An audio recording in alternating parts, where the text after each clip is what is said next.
नमस्कार, मी कडाजी रोडे. पण मंडे मार्केटचं ॲनालिसिस करूया. मंडे मार्केटला गॅप अप का गॅप डाऊन, आताच्या ह्याच्यानुसार अमेरिकेने जो हमला केला आहे व त्या देशावर त्यांनी कब्जा मिळवला आहे, फक्त ते कारण आहे फक्त तिथलं खनिज संपत्तीवर, तेलाच्या ह्याच्यावर हे करण्याचं. त्या देशाचं नाव आहे व्हेनेझुला.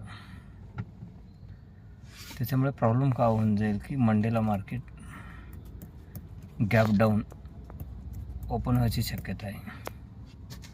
पण मार्केट एक तास जर गॅप डाऊनला टिकला तर मार्केट जाईल गॅप डाऊन साईडला.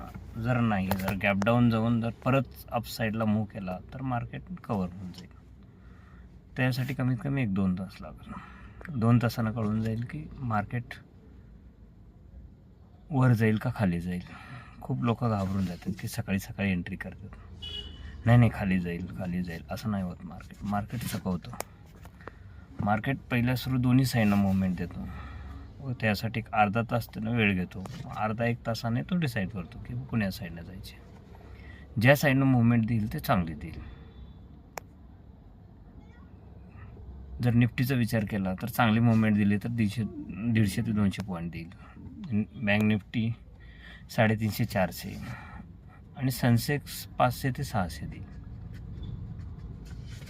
त्याच्यामुळे उद्या खूप काळजीपूर्वक ट्रेड करावं लागेल की असं नाही की सकाळी नाही गॅप डाऊनच जाईल, असं नाही होत. मार्केट बऱ्याच जणाला फसवतं आणि मग तो डिसाईड करतो. त्यासाठी विचार करूनच उद्याचा ट्रेड घ्या. थँक्यू. जय हिंद, जय महाराष्ट्र.